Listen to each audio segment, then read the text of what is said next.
ভালোবাসি, শুধু জান আই লাভ ইউ বললাম, এটা আমার কাছে ভালোবাসা একদমই মনে হয় না। আমি যত দূরেই থাকি, যত কাছেই থাকি, তার জন্য আমার হৃদয় কাঁদে। তার সাথে কথা না বললে আমি ছটফট ছটফট করি, বা তার সাথে দেখা হলে আমি যতটুকু সময় থাকি সেটা আমার কাছে ঈদের মতো মনে হয়। এটাকে আমার কাছে ভালোবাসা মনে হয়। যেহেতু প্রেম ভালোবাসা নিয়ে প্রশ্ন ওকে, ওকে। করি,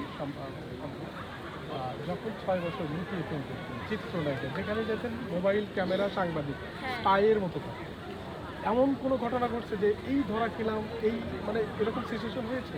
অনেকবার হয়েছে যেমন তো। একটা স্মরণীয়, আমার মানে মোবাইল ক্যামেরা বলবো নাকি পারিবারিক? যে কোনো একটা। আহ, অনেক আছে।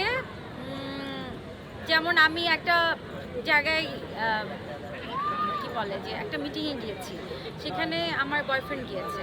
সো হঠাৎ করে আমার সবার সাথে দেখা হলো, আমি পরিচয় করে দিলাম যে আমার কাজিন, আমার ফ্রেন্ড বা আমার উমুক আত্মীয়, এরকম করে পরিচয় করাই দিতাম। সো কখনো তো বলতে পারতাম না যে আমার বয়ফ্রেন্ড। যেমন আমি আমাদের পরিচালক সমিতি পিকনিক বলেন বা আমাদের পরিচালকদের অনেক ইনভাইটেশন আমাকে যেতে হয়, বা আমার এফডিসিতে আমার শুটিংয়েও যেতে হয়। তো সামটাইমস ও আমাকে শুটিংয়ে নিয়ে যেত, তো নিয়ে গিয়ে আমাকে নামাই দিয়ে আসতো। তো আমি বলতাম যে আমার একটা ফ্রেন্ড আসছে, আমাকে নামাই দিয়ে গেছে বা আমাকে নিতে আসছে। পরিচালক বললো যে ইউনিটের গাড়ি আসছে, তুমি ইউনিটের গাড়িতে যাও। আমি বললাম না, আমার মানে গাড়ি আছে, আমার একটা বন্ধু আসছে, আমাকে নামাই দিবে। সো বলতাম আমার কাজিন, আমার বন্ধু, আমার খালাতো ভাই, এরকম বলে বলে চলতে হতো। সো এটা আমার কাছে এখন খুব